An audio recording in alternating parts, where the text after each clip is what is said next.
buenas noches, sean bienvenidos a una nueva entrega de su programa Foro 506. Hoy me hace el honor de acompañarme en este conversatorio el doctor en economía, el señor Juan Enrique Muñoz Giró. Don Juan Enrique, ¿cómo se encuentra esta noche?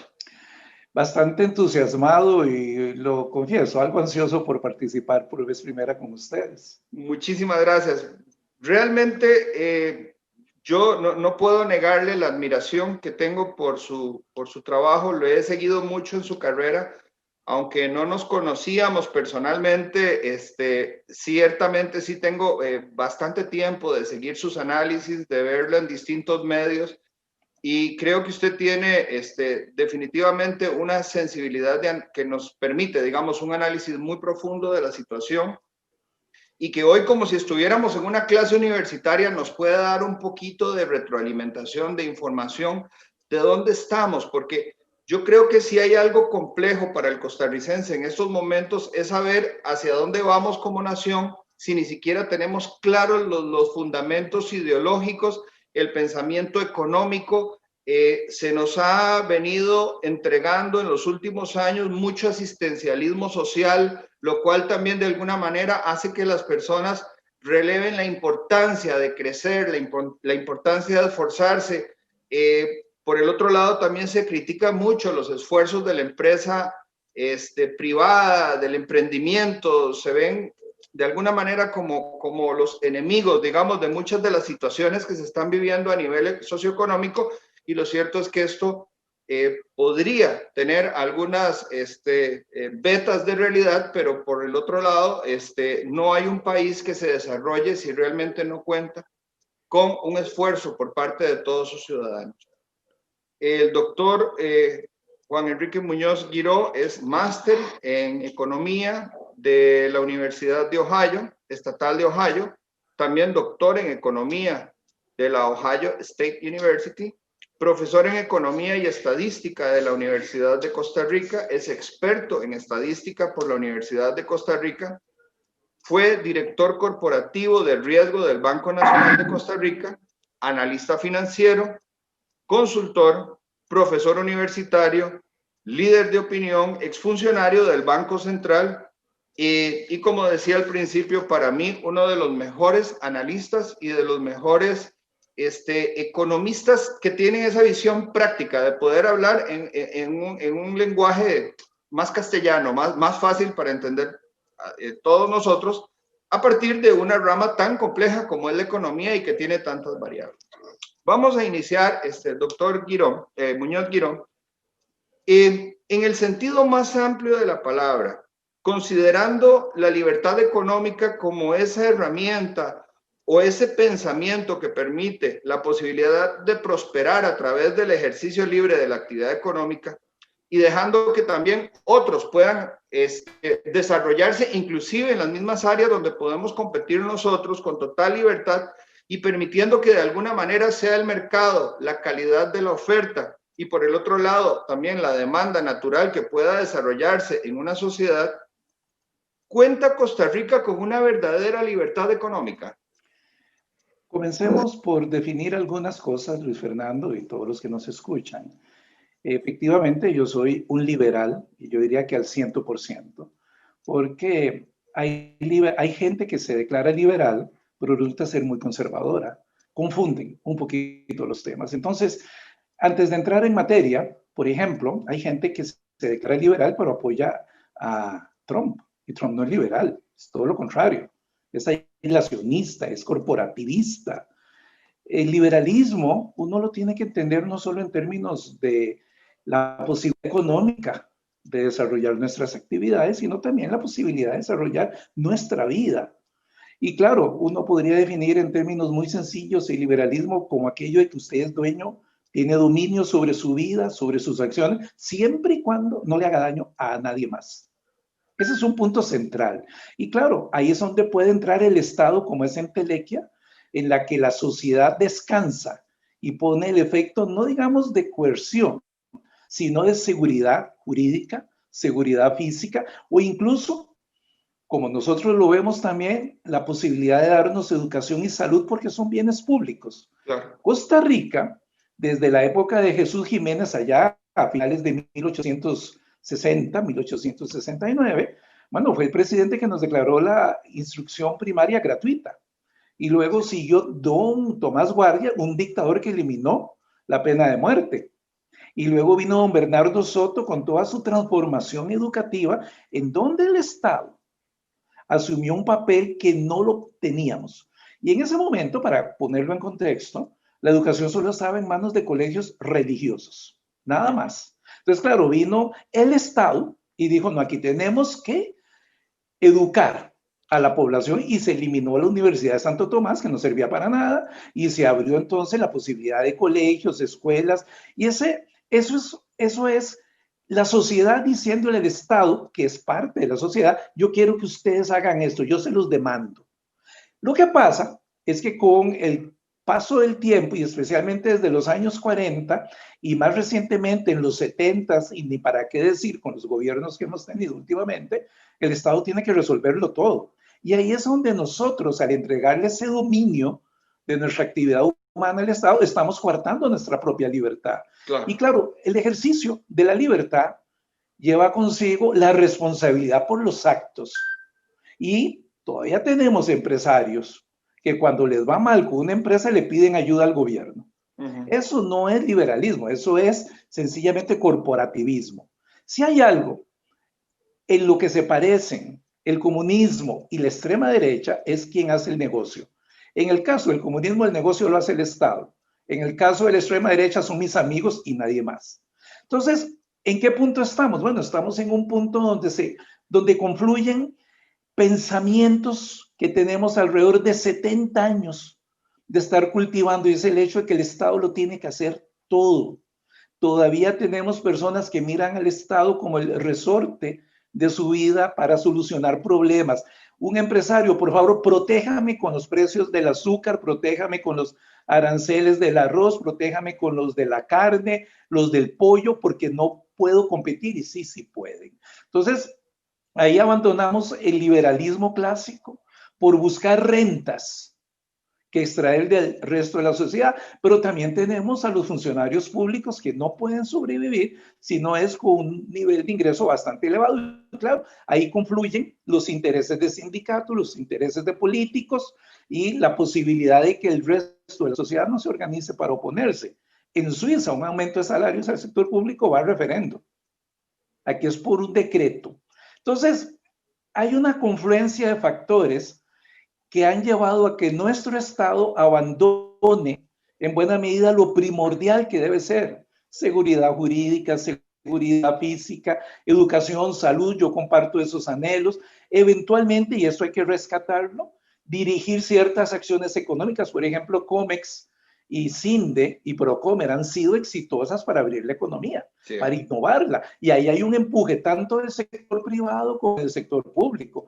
Pero en este momento, por ejemplo, tenemos 320 instituciones.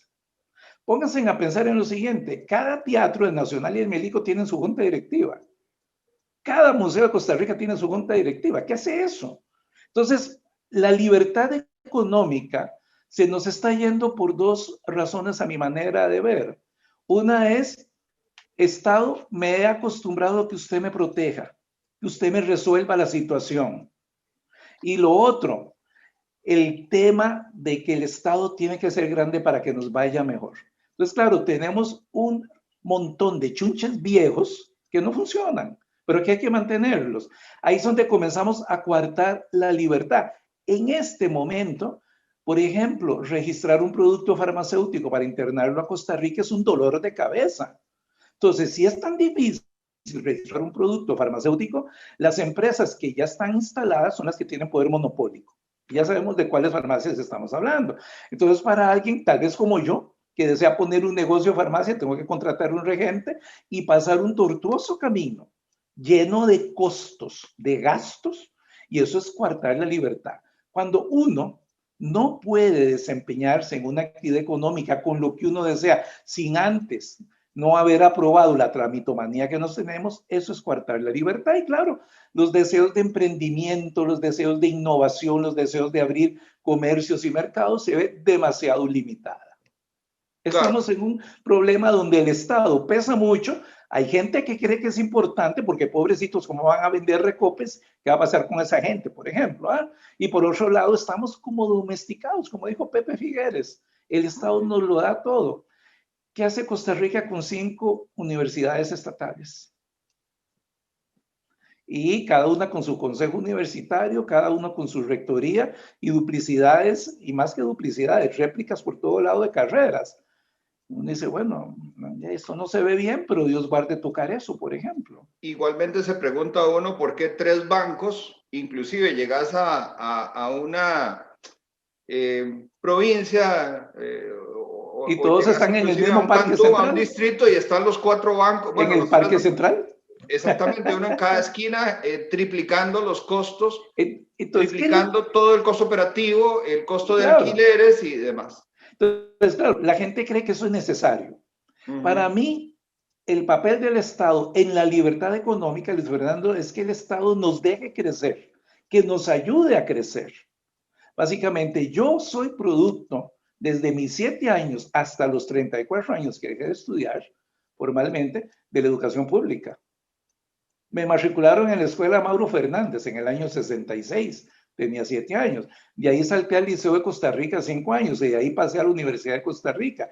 Me voy a Ohio y estuve en una universidad estatal financiada por el gobierno de Estados Unidos. Entonces, al final de cuentas, yo soy producto de la educación pública y creo en eso porque se ha visto el cambio de este país, especialmente cuando uno lo compara con otros países del vecindario, donde el Ahora, asunto no es tan claro. ¿Eh? en esa misma línea, doctor Muñoz, Costa Rica para el año 2019 obtuvo una calificación de 61% en el Índice Mundial de Libertad Económica. Así es. Es una calificación casi para quedarse, ¿verdad? Yo es creo baja, es baja, claro. Yo creo que nos quedamos porque me parece que ahora la nota mínima es un 70, ¿cierto? Es baja, es bueno, baja. En el caso algunos es que casos entonces, 80.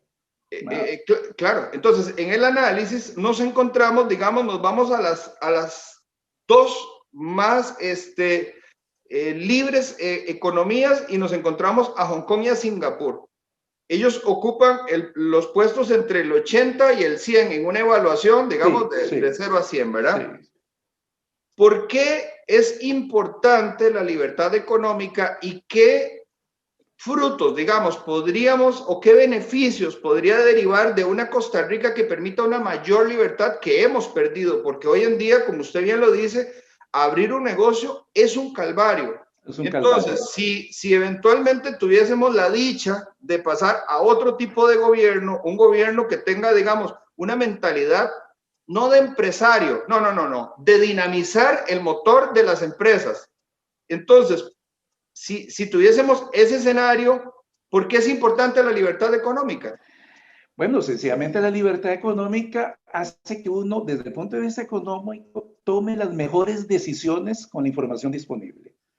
¿Por qué es así? Porque con libertad económica, Luis Fernando, uno va a poner en riesgo el capital de uno, los ahorros de uno, la capacidad empresarial de uno, uno la pone en riesgo. Y claro, si uno sabe que puede llegar a fracasar el proyecto empresarial, voy a perder dinero, voy a perder bienes, voy a perder riqueza. Por eso es que cuando uno toma una decisión empresarial, tiene que medir las consecuencias, tiene que observar cómo está el país, cómo están los mercados, qué tan innovador es el producto o el servicio que ofrece, porque es uno el que está poniendo en riesgo su riqueza, la riqueza personal, el capital personal.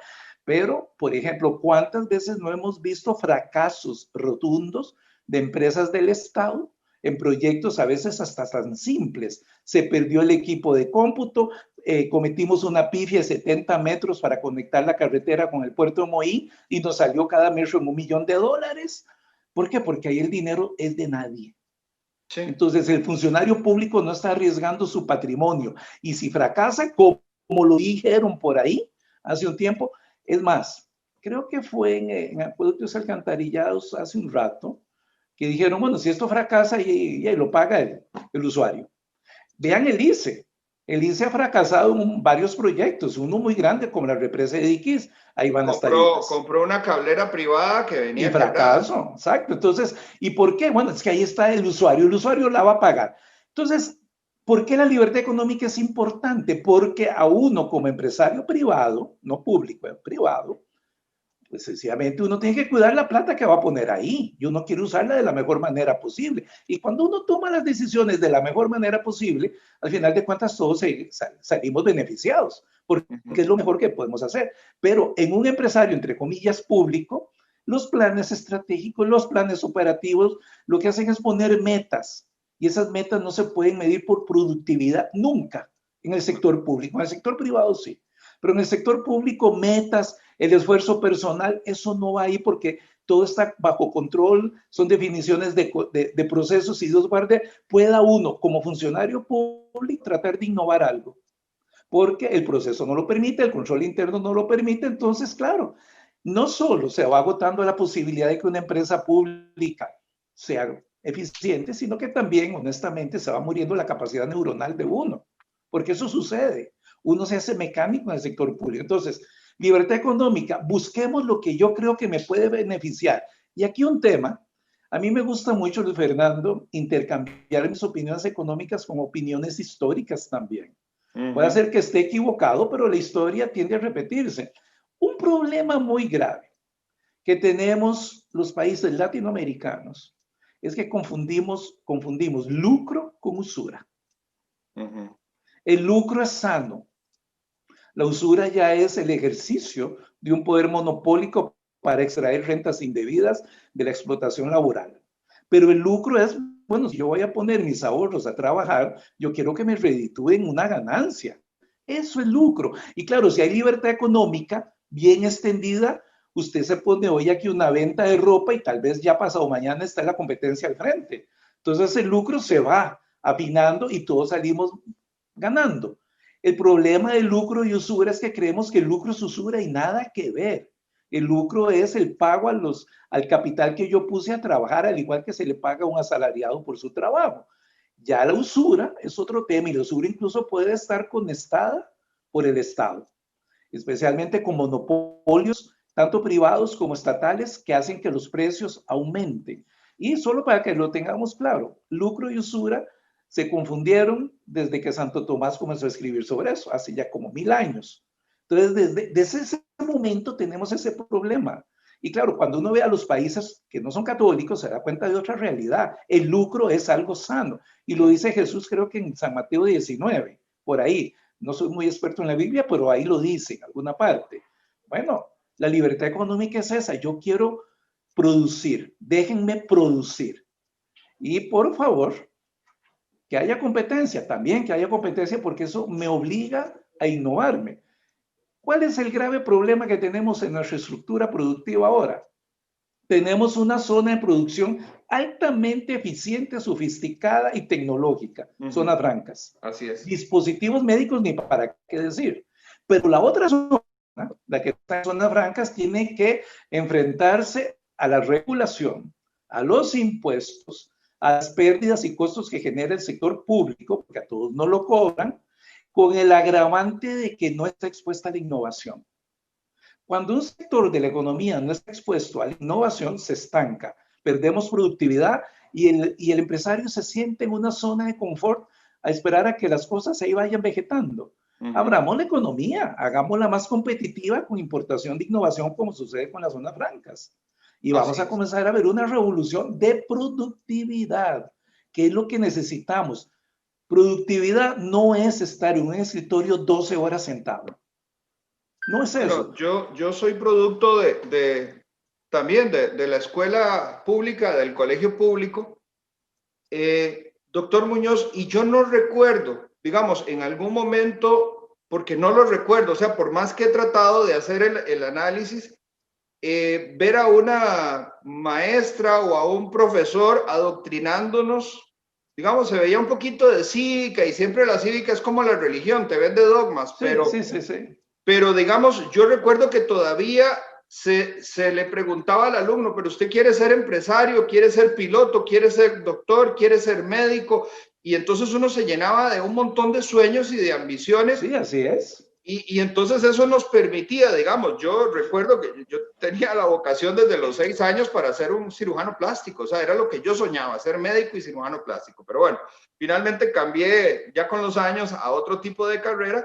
Pero bueno, lo que le quiero decir es que no estábamos atrapados en esas cadenas mentales que hoy en día, lamentablemente, los muchachos de las escuelas tienen que ir a elegir entre los cuestionarios de las preguntas si Carlos Alvarado es un gran gerente, ¿verdad? Y si ponen que no, entonces está mala la respuesta. Está mal. Eso es adoctrinamiento. Vea, Luis Fernando, nuestra productividad, que es la base de nuestro crecimiento, no solo económico, sino personal también, está muy limitada. Y cada vez está más limitada y hablemoslo claramente, la productividad es lo que genera crecimiento. Ejemplos muy claros, y el que más me gusta es Alemania y Grecia. ¿Por qué Grecia se hundió de una manera tan descomunal cuando se metió en la Unión Europea? Primero que todo porque tenía una moneda súper devaluada, el dracma, y se unió con una moneda altamente fuerte, competitiva como el franco alemán. Ahí salió perdiendo Grecia. Y claro, para mantener, digámoslo así, ese nivel de vida alemán, Grecia se tuvo que endeudar, pero ahí fue un error estratégico de no haber devaluado aún más el dracma.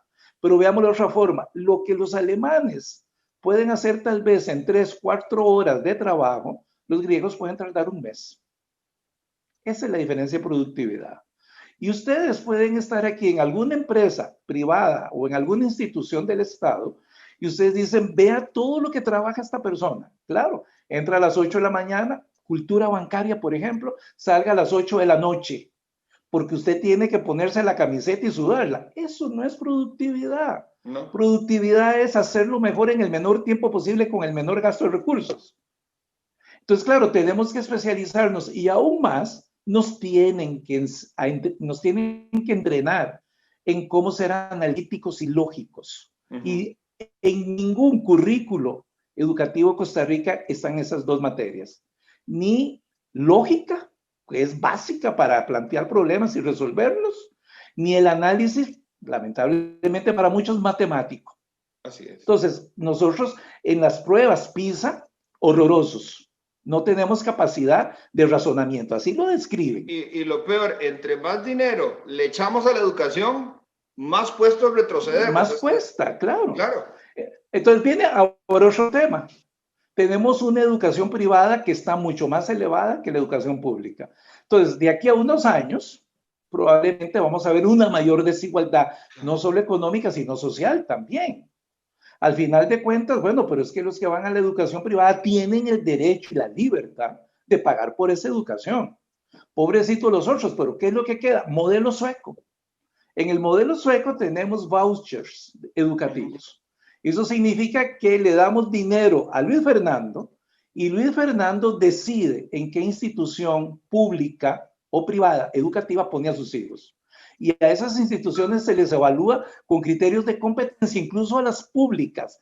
Y si la institución pública falla, van los recortes y van las sanciones. Es un régimen de competencia diseñado por el propio gobierno. Vaya a ver cómo están esa gente.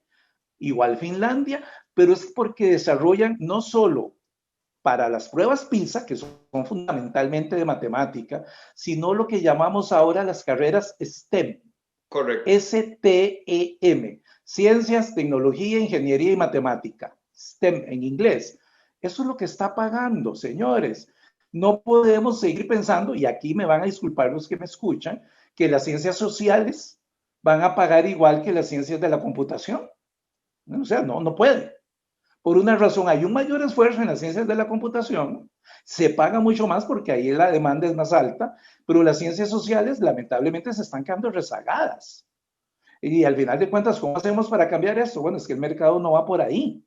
Que entre el gobierno y ponga cuotas. Los colegios profesionales, por ejemplo, son para mí un retraso. Yo solo rescataría 2 colegios profesionales, el de médicos y tal vez el de abogados. El de médicos sí, por la ética y otras cosas, pero los demás están sobrando. Trabas a la libertad, trabas a la productividad. Por ejemplo, todavía hay gente que sueña con su licenciatura universitaria. Perfecto.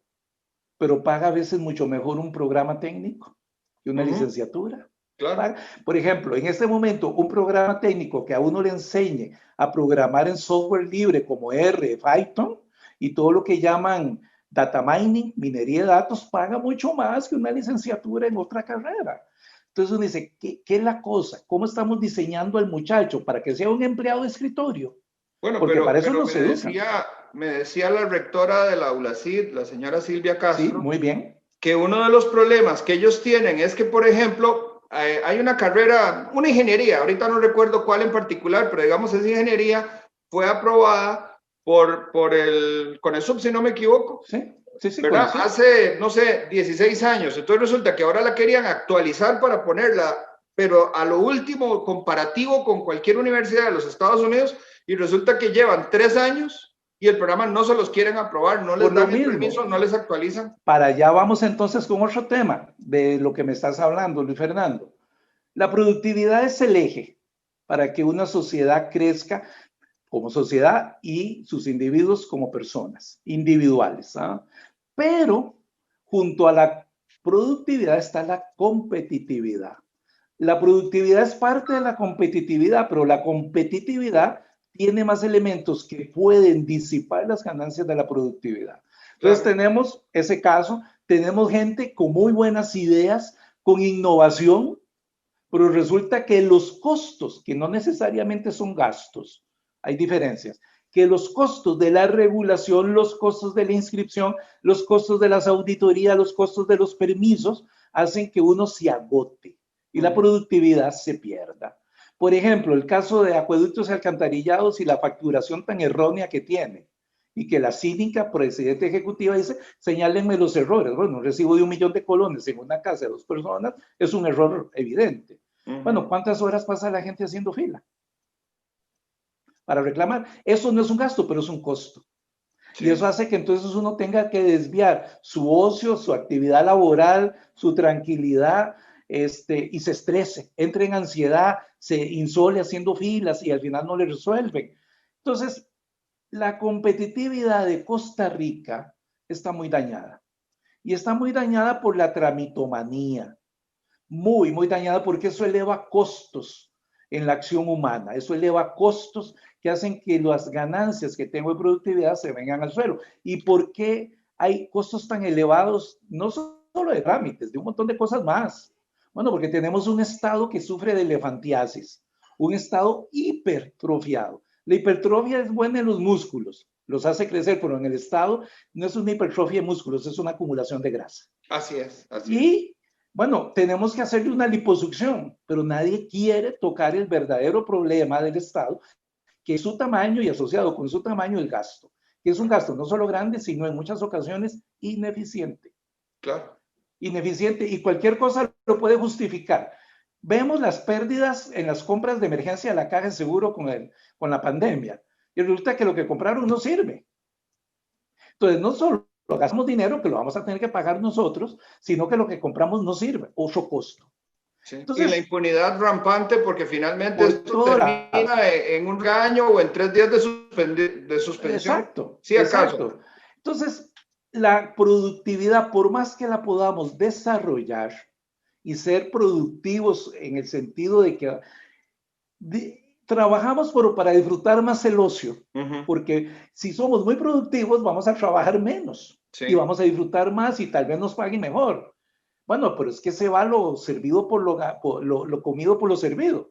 Sencillamente tenemos costos de transacción en esta economía que son monumentales. Hace unos días tuvimos al doctor Roberto Sasso aquí haciéndonos un despliegue completo de los beneficios que traería, por ejemplo, el gobierno digital, que es algo que no se ha logrado avanzar. No. Algo que te permitiría de lunes a domingo poder tener cualquier institución a la altura de un clic, poder hacer un trámite. Sí. Pero bueno, lamentablemente es el mismo sistema el que se defiende, porque el problema es que a la par de que todo se vuelve más transparente, entonces también se quedan, digamos, de alguna manera, detrás de ese cristal de la transparencia, los índices o las llaves de ¿cómo se llama? Los KPIs, ¿verdad? Los key. Sí, Ay, ya se me exactamente, que fue. son las llaves de Sí, rendimiento, digamos, del sí. empleado. Entonces, ahí sí sería muy complicado porque entonces se desnuda el sistema y tenemos un problema. En el caso de la educación que hablábamos anteriormente, los maestros no quieren, ni los profesores ser sometidos a evaluaciones. No, porque no Entonces, tienen los conocimientos que se necesitan hoy en día. claro, exactamente. Podrán tener una buena disposición, pero si uno no tiene el conocimiento, uno no puede hacer nada. Y lo pongo de esta forma, señores, además de mi ejercicio profesional, de mis dos carreras, yo he sido educador porque la verdad me gusta la educación.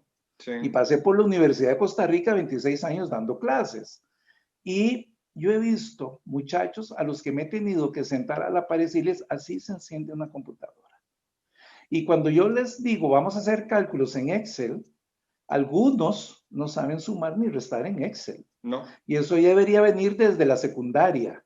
Y cuidado si no desde la primaria. Entonces, y veámoslo de esta forma, en el sector privado también hay ineficiencias grandes.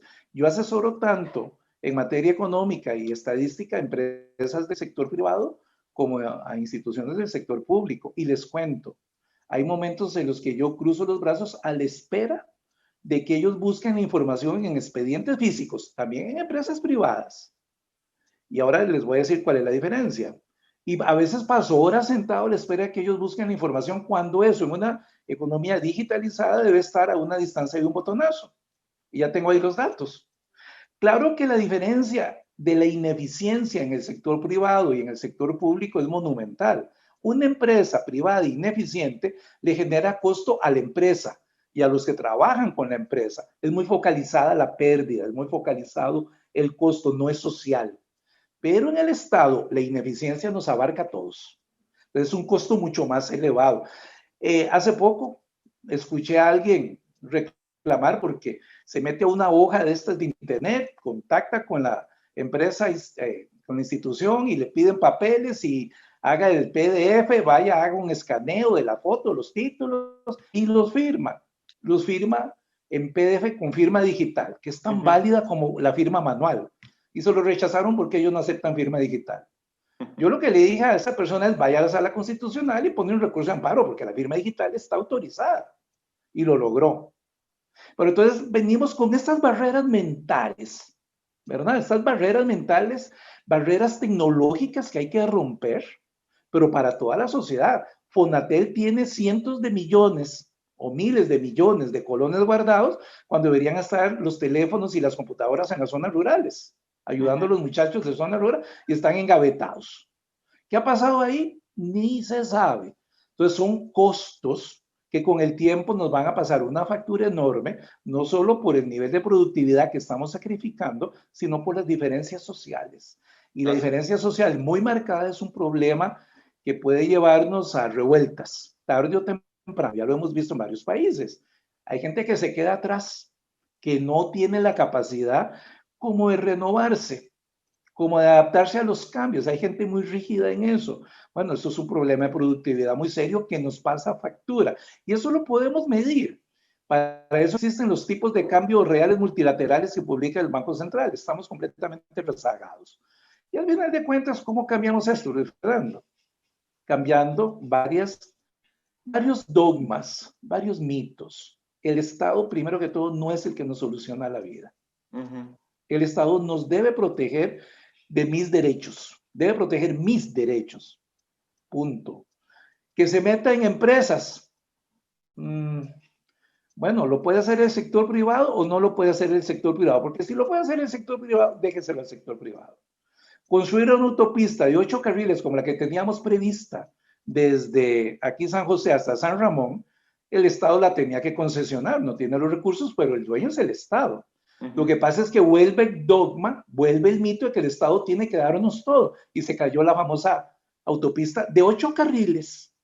Eran 8 carriles desde el Best Western Irazú, allá por el Hospital México, hasta el aeropuerto a Manolos 6 carriles y de Manolos a Ramón 4. Estaban los planos.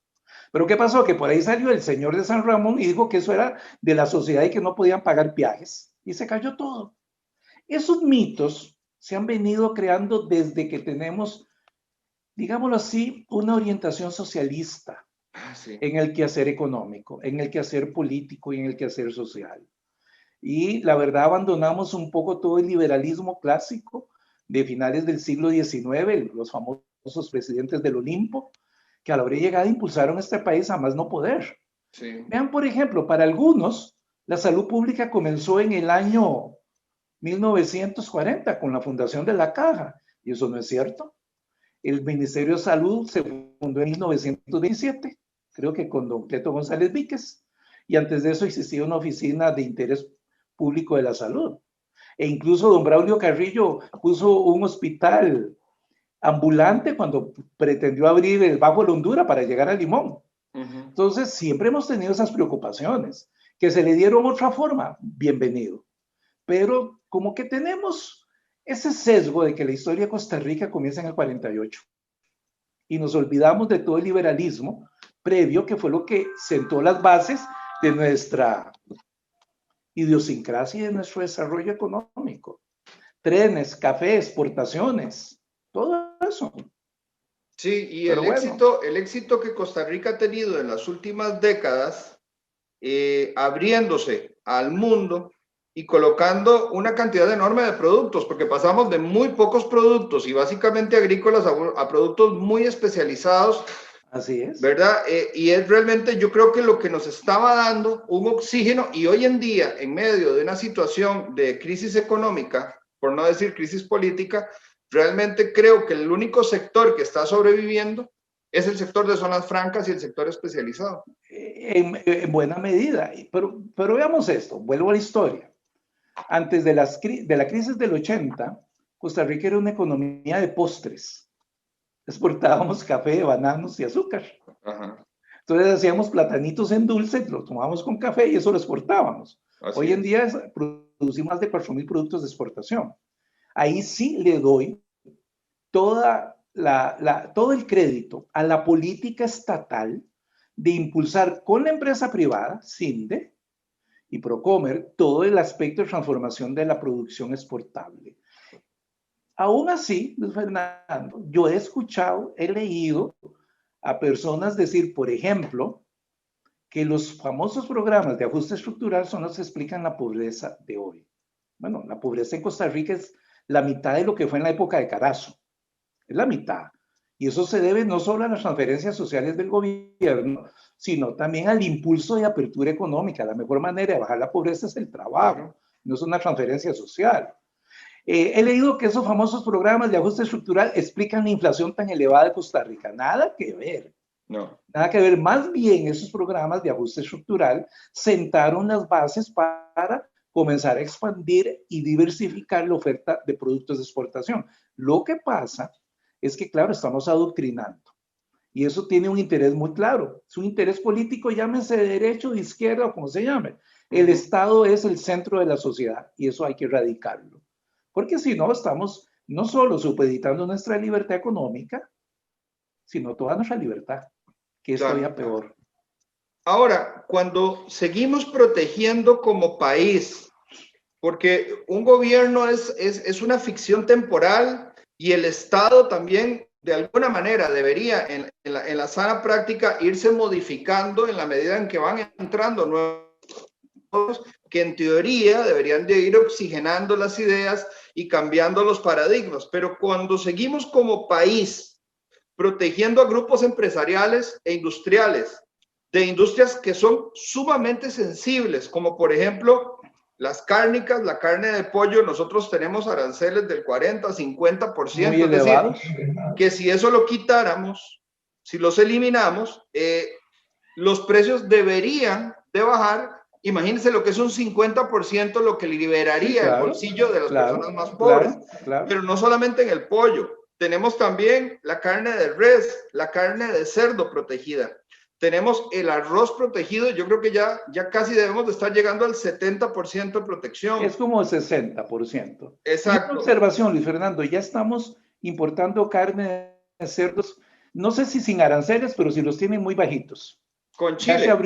Ya se abrió la carne de cerdo y de Estados Unidos también. Ah, bueno, pues. Ya se desgrabó. Ahí lo que tenemos que hacer es presionar por los precios, entonces, porque Ya se desgravó. Sí, ahí volvemos al tema de los monopolios, ¿verdad? Vuelve al monopolio, pero en este caso al monopolio privado. Exacto. No, Luego, bueno, venimos y tenemos esa brillante idea de Luis Guillermo Solís y de su séquito de hacer un conflicto con el aguacate con México, que ahora además nos va a costar una demanda.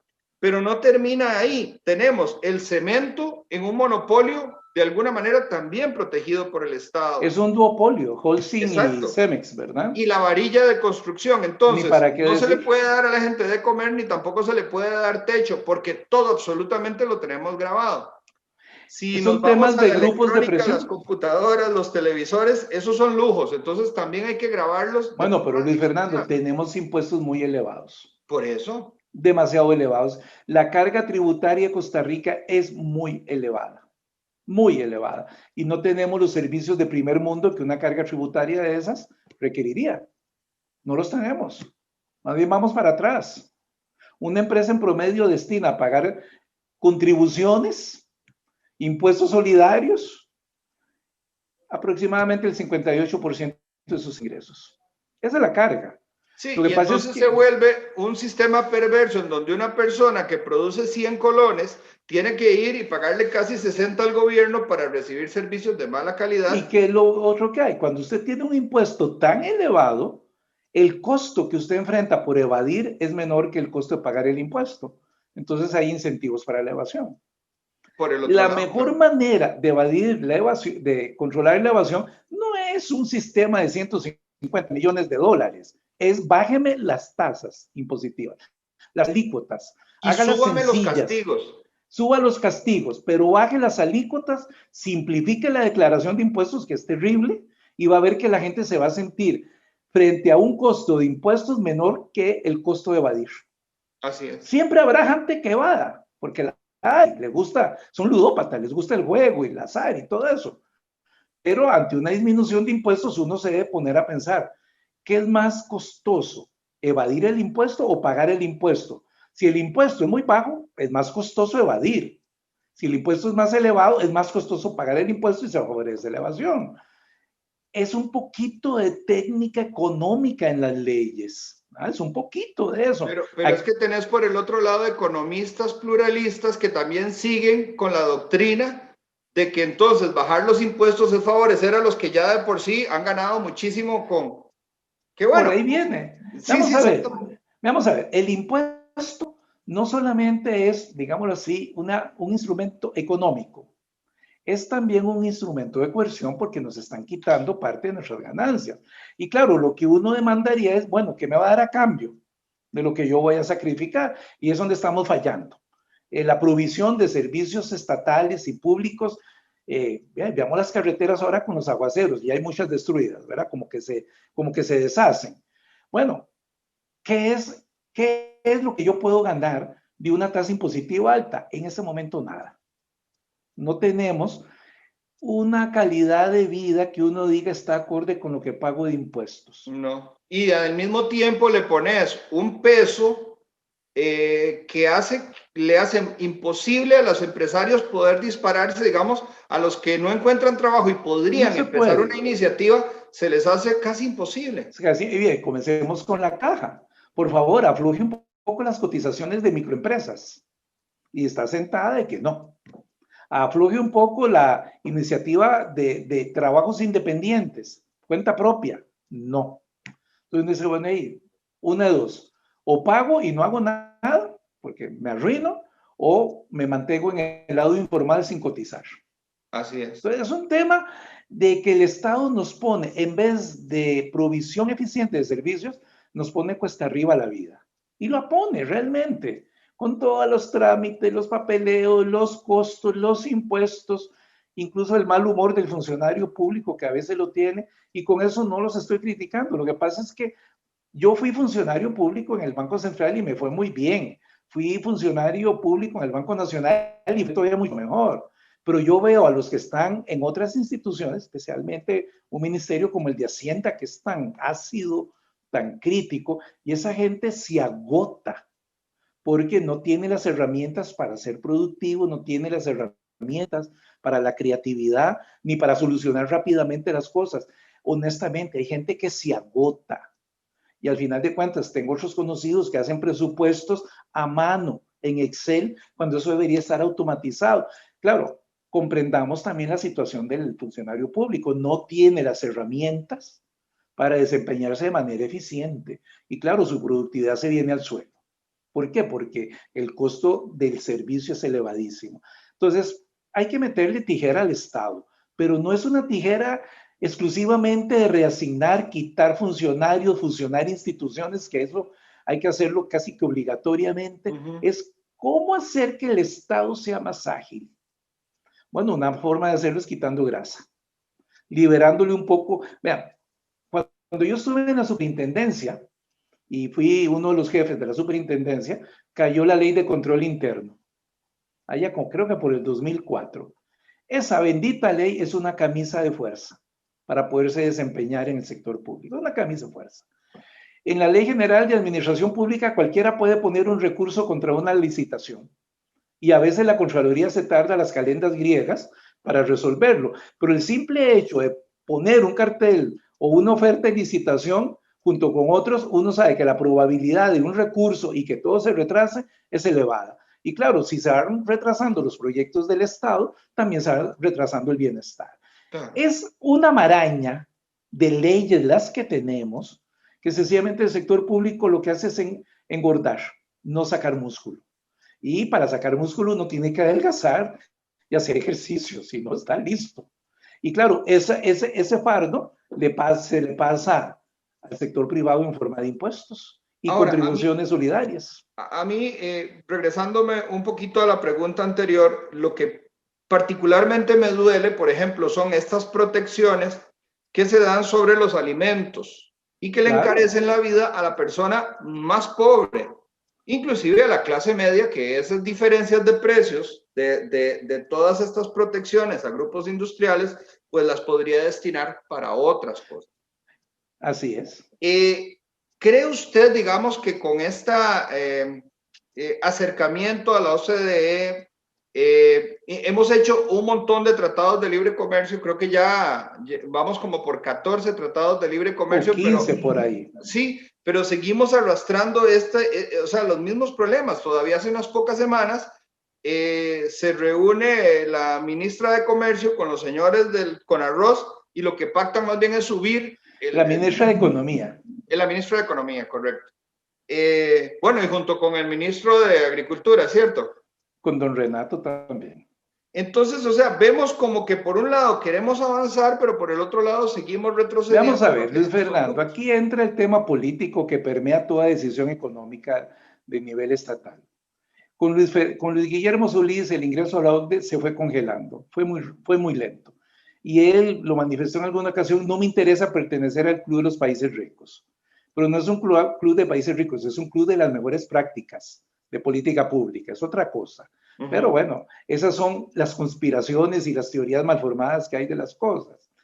Con este gobierno yo creo que lo tuvo que impulsar porque no tenía otra.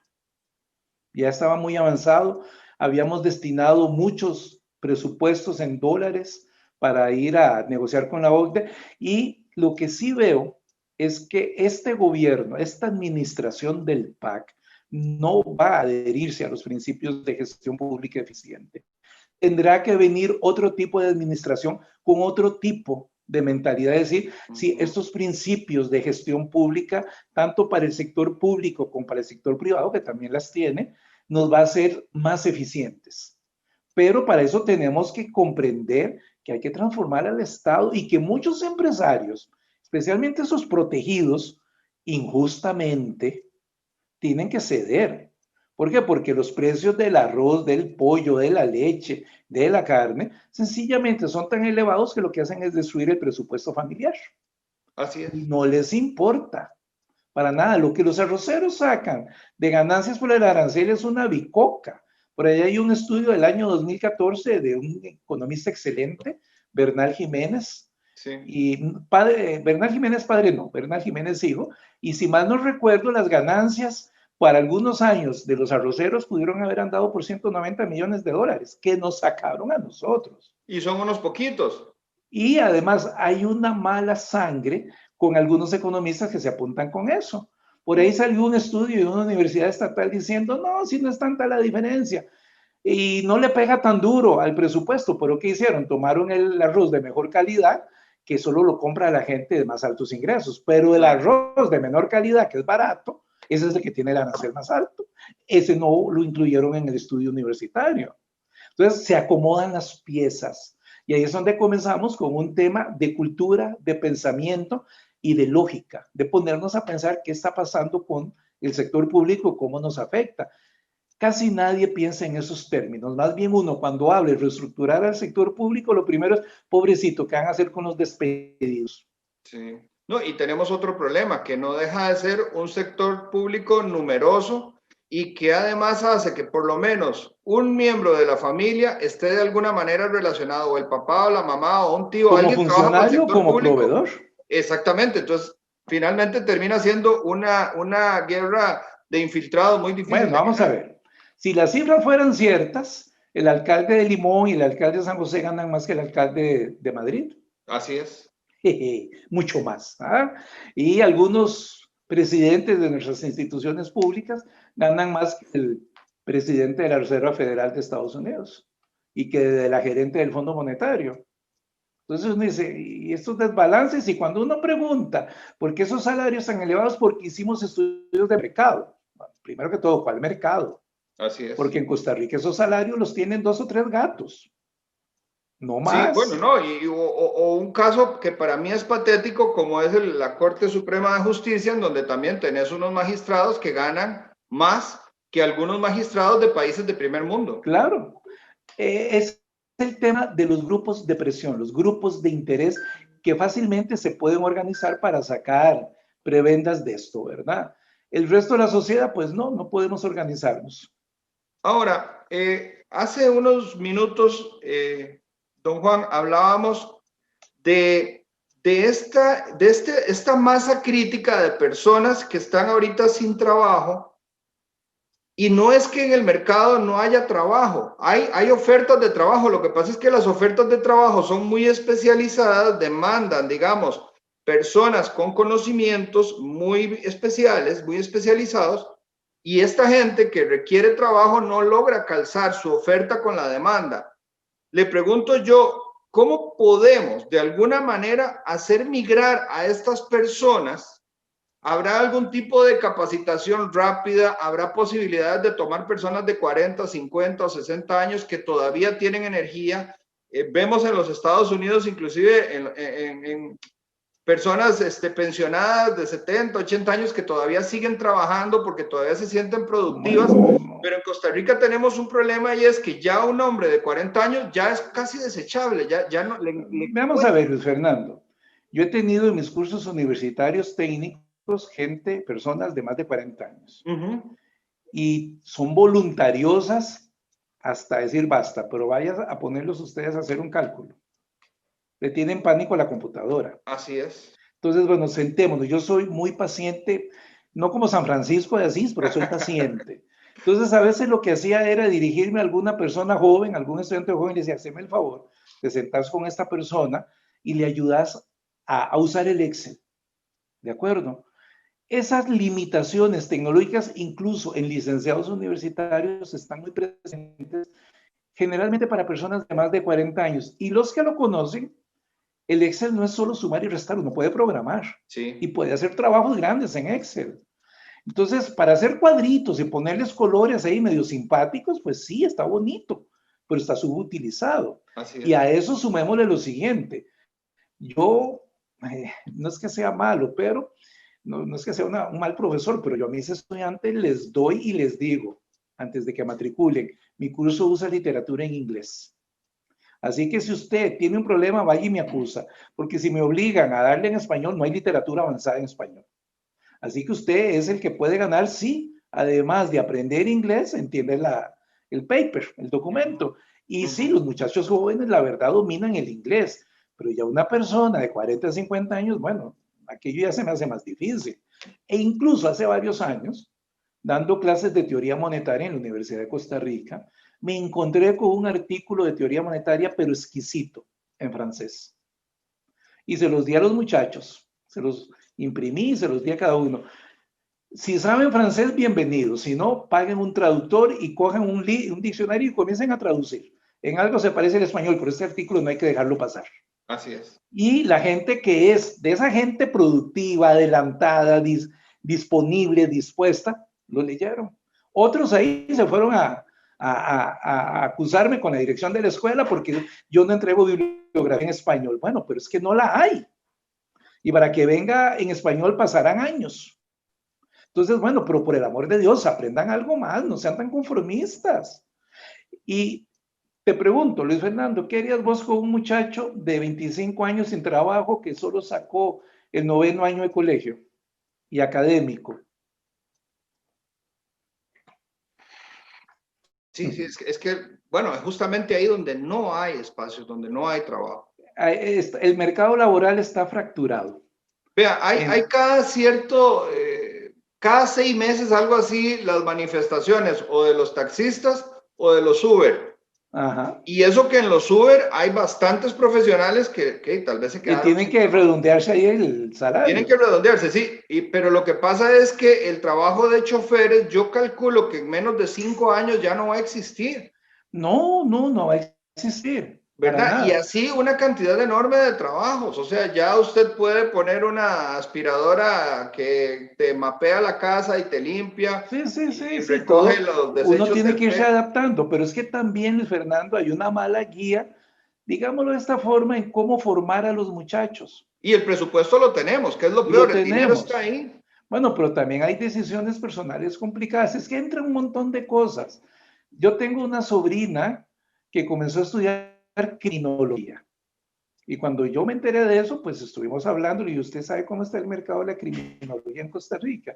Porque mentiras que es Criminal Minds o CSI Miami o CSI No, Nueva no, no. York. Ujú. No es eso. Y el OIJ debe estar con las plazas limitadas y topadas de criminólogos. Así es. No es así que te hagas detectiva para seguir a un marido infiel. Y eso no es criminología. Y en Sí, efecto, no hay espacio. Entonces, ¿para qué se metió a estudiar eso? claro. Ahora lo que hace es traer ropa de Estados Unidos para Ujú. vender. Bueno, vean lo que terminó, comerciante, bienvenida. Le está yendo bien, pero ya pasó un tiempo gastando recursos en algo que ya no prometía. ¿Qué es lo que nos dicen a nosotros los estudios, no solo nacionales, sino internacionales, que hacen de nuestro gasto académico universitario? ¿Por qué está tan concentrado en las ciencias sociales? Ahí no hay espacio de trabajo ya, no lo hay. ¿Qué hace una persona estudiando antropología en Costa Rica? Si esto solo se ocupa en el Museo Nacional. Entonces, no es que quiera demeritar esas decisiones, pero con el paso del tiempo, alguien que estudia una carrera que no tiene mercado, pues va a comenzar a reclamar de que no tiene ingreso, que es pobre, y le echa la culpa a un montón de factores menos a su decisión. Bueno, y Ese es el finalmente es los que tema. terminan engrosando las manifestaciones o la democracia de la calle, quebrando inmobiliario público y demás. Claro, no. Y les doy a los que me escuchan, les doy un ejemplo personal. Cuando yo entré a la Universidad de Costa Rica en el año 77, decidí estudiar estadística. Y al cabo, y estadística la fui combinando con otras materias de economía, aunque economía no era mi carrera original. Ujú. Cuando entré al Banco Central en el año 80, lo primero que me dijeron los compañeros de trabajo del Banco Central, ¿para qué estudias estadísticas si eso no sirve? No se aplica en nada. Entonces me forzaron a meterme en economía. Y sí, me gusta mucho la economía. Pero para mí en ese momento, en el año 2020, la economía es cruzar la pierna con un trago de whisky en la mano y arreglar el mundo. Así es. No me paga. Pero la estadística es la que me paga. Uso paquetes estadísticos, hago minería de datos, me contratan para hacer modelos econométricos y estadísticos. Si yo no hubiera estudiado eso, yo no sé qué estaría haciendo ahora. Ujú. Pero es matemática aplicada. ¿Quién me iluminó hace ya más de 40 años? Bueno, hey, espero que la divina providencia, Sí. porque la matemática es lo que está dándole trabajo a la gente. Que le tenemos miedo, bueno, eso es una deformación académica y educativa. Pero ¿habrá alguna esperanza para trasladar, migrar personas que están tan rezagadas, digamos, y de alguna manera tratar de acoplarlas con las demandas, no del futuro, es que son las demandas de hoy, que es lo peor? Bueno, veámoslo de esta forma. Primero que todo, tienen que tener la disposición no solo para trabajar, sino que entrenarse. No es meterse en una universidad, es Simultáneamente. entrenarse simultáneamente. Es entrenarse. Ahí es donde uno podría decir que tal vez las mismas empresas privadas y tal vez el Estado digan, les doy un subsidio para que se paguen cursos técnicos, no universitarios, técnicos. Y metas en eso. Mecatrónica, por ejemplo. Eso es fundamental. Es la computación, la programación de computación de las máquinas. Mecatrónica. Sí. Y te doy un ejemplo de hace ya varios años, cuando estuve dando clases de economía en el posgrado de políticas públicas de la Universidad de Costa Rica. Había una muchacha que me hizo ahí un comentario muy interesante porque el INA llegó a levantar requerimientos de adiestramiento y formación, creo que en un barrio pobre de Liberia, no sé cuál. Resulta que la mayoría de las señoras, el programa iba dirigido hacia las mujeres, querían cursos para pintar uñas. ¿Qué hacen con eso? Decoración de pasteles y eso. Y ojo, hubo una que dijo que ella quería aprender mecánica automotriz. Y el INA le dijo que no podía porque no tenía auto. Sí, dice, bueno, ¿y? Bueno, ahí después al final de cuentas sí la dejaron, aún sin auto, entrar al programa de mecánica automotriz. Entonces uno dice, ¿qué es lo que pasa aquí, verdad? Sí voy a abrir cupos para enseñar a pintar uñas y tal vez 10 mujeres en la misma cuadra pintando uñas, y la que quiere algo más sofisticado que le puede abrir más oportunidades de ingreso. Cerramos las puertas. Porque no tiene un carro. Pero es que eso no es necesario para aprender mecánica automotriz. Al menos que uno vaya a despedazar el carro de uno. No, y para ser piloto tampoco hay que ser dueño de un avión. Y vea, me voy a desviar un poquito, Luis Fernando, para que vea cómo tenemos una mentalidad que es estrecha en cuanto a generación de ideas. Hace varios años, y yo soy liberal, eso que quede claro, llegó una señora a la caja de seguro a cubrir con su seguro al esposo porque ya tenía tiempo de desempleado y no tenía seguro. Y la funcionaria, otra mujer, le dijo que ella no podía asegurar al marido, que eso no era permitido. Bueno, tuvo que ir a la sala cuarta y la sala cuarta ordenó que sí, ¿verdad? Esas ideas tan estrechas, no solo en el sector público, en el privado también, hacen que no avancemos, hacen que nos echemos para atrás y construyamos zonas de confort donde se nos va a ir la vida. Tenemos un concepto en estadística, se llama el bono demográfico. Y el bono demográfico es sáquele todo el provecho a su juventud para que viva mejor después. No lo estamos haciendo. No. Los jóvenes no le están sacando el provecho a su juventud. Tienen trabajos precarios, si es que lo tienen, o están desempleados, o bien se echan solo a jugar videojuegos sin pretender realizar algo más de valor por su vida, ¿verdad? Claro, hay jugadores de video que son profesionales y se ganan cualquier cantidad de dólares, pero ya están en otras ligas. Sí. Pero uno se pregunta, ¿y ahora qué hago? Métese a estudiar carreras técnicas, ayude el gobierno a las carreras técnicas, olvidémonos un poco de las 5 universidades estatales que no son técnicas, ya ni siquiera el tecnológico es técnico, y métale plata al INA y mándelo a formar en técnica un montón de cosas. Los colegios universitarios, yo conozco muchachitos que son técnicos en mecánica dental. Vieran qué buenos que son y pagan bien. Pero no son odontólogos, son técnicos en mecánica dental, son los que miden las mordeduras, hacen prótesis, claro. Toman medidas. Bueno, eso es muy necesario, vean qué interesante, ¿ah? Sí, es un servicio que se puede exportar inclusive. Claro, claro, entonces ahí está, ahí hay posibilidad. El asunto viene por el impulso personal y eventualmente, digámoslo así, por una asistencia económica para ayudarlos a una reingeniería. Ahí es donde yo soy liberal clásico, métale plata al capital humano. Y si es plata privada, bienvenida. Si es plata pública, eso nos va a ayudar a todos. Sí, correcto. Entonces, tiene una tasa de rendimiento, de retorno interesante. Muy alta. Sí. Y eso se ve en todas partes. Por ejemplo, Luis Fernando, si usted pierde el pulgar derecho, el seguro le paga mucho más que por cualquier otro dedo. Es el pulgar prensible por excelencia, el que permite ejecutar un montón de cosas. Uno sin pulgar derecho está muy limitado. Es el retorno. ¿Cuánto vale el valor de lo que yo hago y produzco? Y eso es algo que lamentablemente no estamos teniendo las condiciones, no para explotarlo, sino para que la gente viva mejor. Ahora, en esa misma línea, doctor Muñoz, los que defienden el estatismo, bueno, en buena medida es porque algún provecho le sacan, porque están de alguna manera muy conectados, digamos, de ordeñando esa vaquita que ya no da para más. Ajá. Y por el otro lado, tenemos un grupo de personas que me consta, gente brillante. Por ejemplo, el doctor Lorenzo Guadamus en este mismo programa nos decía que él le había propuesto al gobierno que en lugar del bono proteger se diera un bono trabajar o un bono estudiar, que es más o menos lo que usted decía. Yo definí el bono producir. Bueno, exactamente. Entonces es un concepto diferente a que yo le doy a usted una plata y vaya, rásquese el ombligo si quiere porque no tiene ninguna obligación. Peor aún, grupos, o sea, aparentemente casi 4,000 empleados públicos fueron y solicitaron y también se los dieron porque no habían filtros. No había controles. No había controles. Ahora, ¿será posible llevar a Costa Rica con una economía herida, una Costa Rica que podríamos decir que está quebrada, muy sobreendeudada, con un gasto social en la espalda del sector productivo, que ya pareciera que en cualquier momento el sector productivo se lo va a quitar de encima, porque lo cierto es que también esta presión hace que las inversiones se vayan, o sea, los inversionistas costarricenses pueden salir huyendo a otra nación a montar sus empresas. Tenemos políticos con discursos que no funcionan. Wilmer Ramos y los impuestos a las zonas francas. Es que es terrible. Es terrible. Pero cuando yo estudiaba, cuando yo llevaba los primeros cursos de economía en la universidad, primero se decía que la economía costarricense era una economía mixta, que tenía unas características del capitalismo y unas características del socialismo.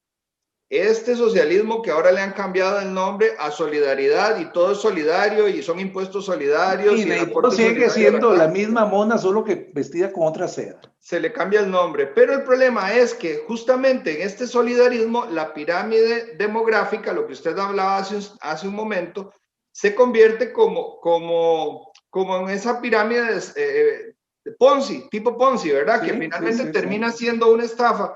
Porque usted bien lo dice, hay personas jóvenes trabajando que están pagándole la pensión a los que ya se retiraron. Esos son esquemas Ponzi que definen toda la estructura económica del sector público. Claro, pero cuando tenemos un 30 o un 40% de desempleo total, entonces, ¿cómo usted logra irle aportando a ese chanchito, digamos, donde se van echando las monedas si realmente no está alcanzando, no está llegando el dinero? Entonces, no se está generando. No se está generando. Mi pregunta es, ¿podríamos con un cambio de gobierno volver a encauzar a Costa Rica a una economía más abierta, una libertad económica que nos vuelva a poner en vías de desarrollo? Vamos a ver, yo no soy politólogo, aunque me gusta ver la parte política, casi no opino de eso. Yo me muerdo la lengua porque yo siempre he creído que no podíamos caer más bajo y caímos más bajo. Todo va a depender de cómo vendamos al muñeco o cómo los políticos nos venden el muñeco dentro de año y medio. Porque el año entrante es año electoral y todos van a ofrecer que esta economía va a crecer. Pero si seguimos con la misma receta, que el Estado está primero que cualquier otro, no vamos a crecer nunca. Vamos a convertirnos en Argentina, un país en vías de subdesarrollo. Así es. Al final de cuentas, ¿qué es lo que necesitamos? Una política de cualquier partido, pero que sea una política, primero que todo, de apostarle a la innovación, de apostarle a eso que llamamos emprendedurismo, que es más que todo explotar la capacidad empresarial de los costarricenses. Habrá algunos que nacieron para estar siempre en un escritorio, ni modo, ahí se quedan, pero hay otros que tienen la capacidad empresarial, solo que oculta o sencillamente no la pueden manifestar porque sale caro. Eso por una parte, la innovación, eso va de la mano con la apertura de la economía. Tenemos una sociedad muy pequeña con un ingreso que si bien no es bajo, tampoco es muy alto como para generar bienestar masivo. Tenemos que insertarnos, y aquí un comentario, los tratados de libre comercio no siempre son beneficiosos.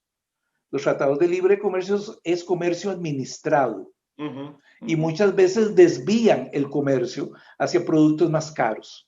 Entonces, decir que un tratado de libre comercio es beneficioso hay que verlo también con lupa. Y les habla alguien que es netamente liberal. ¿Por qué a mí me van a cerrar me le van a poner un arancel al vino francés solo porque suscribió un tratado de libre comercio con Estados Unidos y el vino de California viene más barato? Para darles un ejemplo que no existe, pero que podría existir. Sí, desvío al comercio. Por ejemplo, abrir las fronteras junto con la innovación, y no solo la frontera de comercio, la frontera de inmigración también. Porque si no es por los nicaragüenses, nuestro sector agrícola hubiera desaparecido hace rato. ¿Ah? Es mano de obra que trabaja, es dura y barata. Barata porque tal vez no le reconocemos ciertos derechos laborales. Pero al final de cuentas, abra el mercado, abra la economía, permita la inmigración, atraiga capitales, baje los impuestos, no los elimine, bájelos.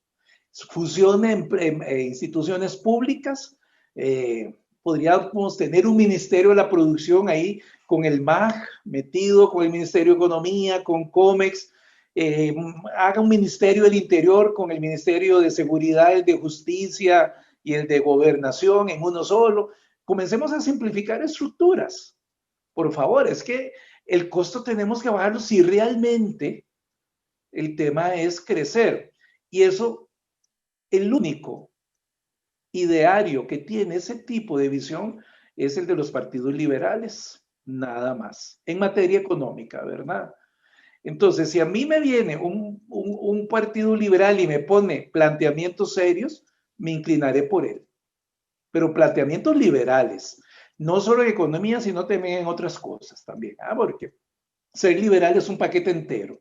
Uno no puede decir que soy liberal en lo económico, pero conservador en lo social. No es liberal. Eso no es ser liberal. Al final de cuentas, sí, es abrir la libertad económica, que es una parte del liberalismo. Ahora, la deje que la gente se desempeñe en lo que mejor puede hacer, no le ponga trabas, apóyelo más bien. Luis Fernando, no sé qué tan joven es usted, se ve muy joven, pero en los años 70 al Banco Central se le encomendó la tarea de que tenía que aumentar la producción del país.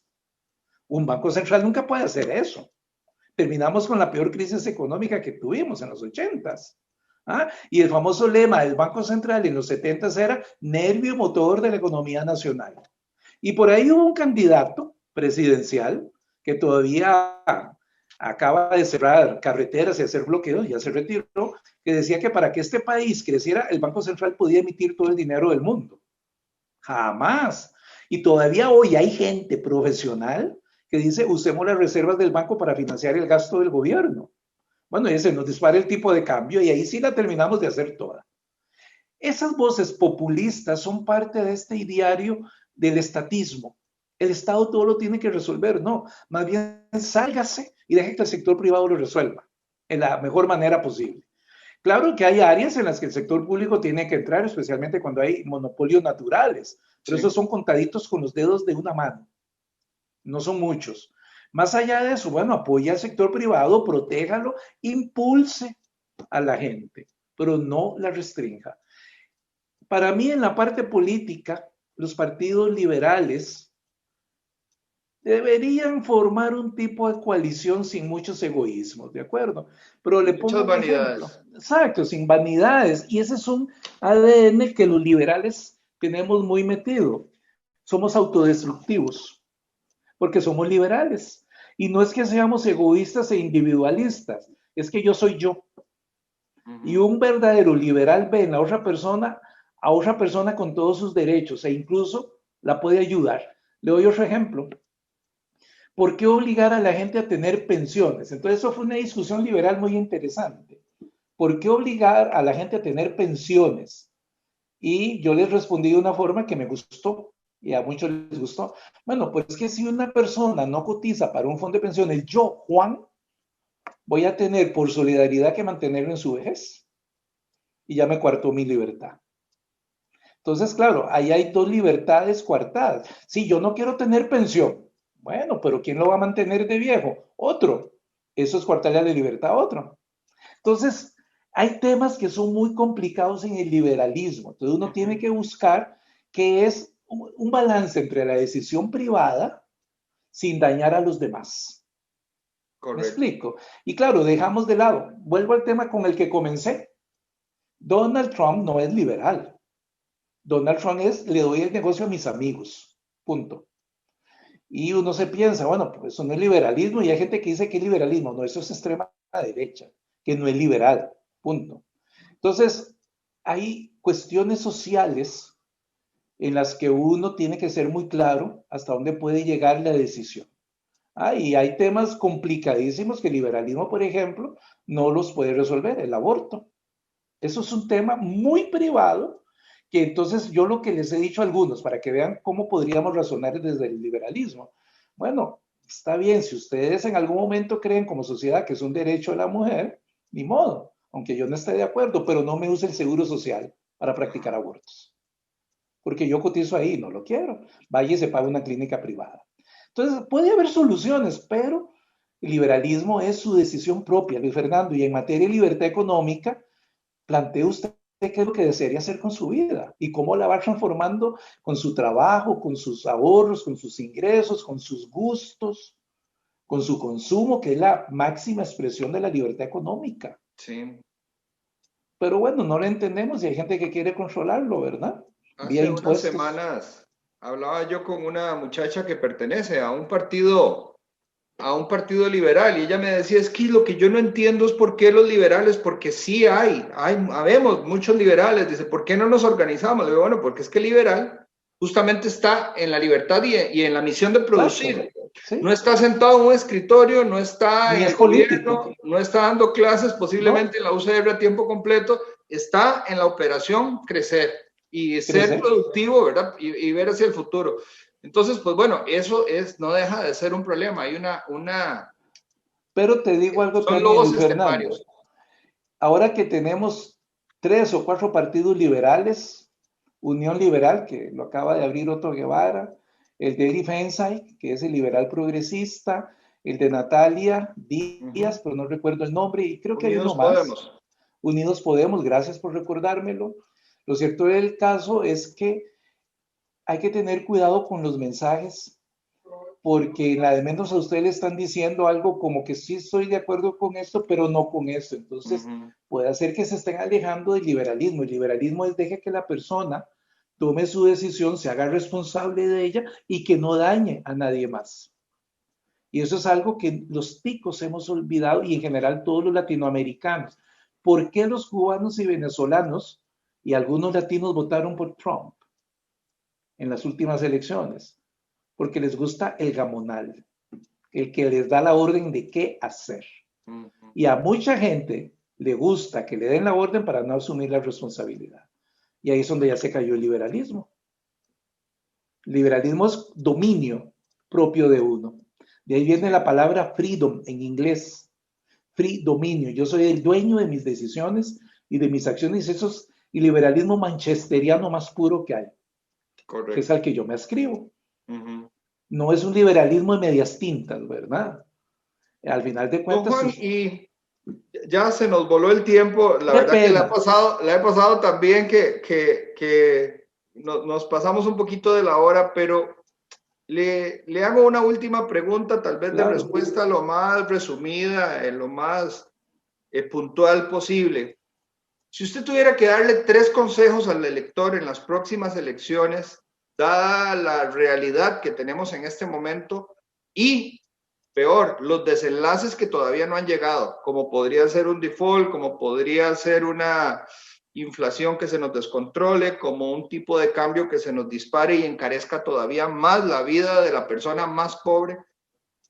¿Qué serían esos 3 consejos que usted le daría al elector cuando esté de frente a la papeleta? A la papeleta, más bien, sí.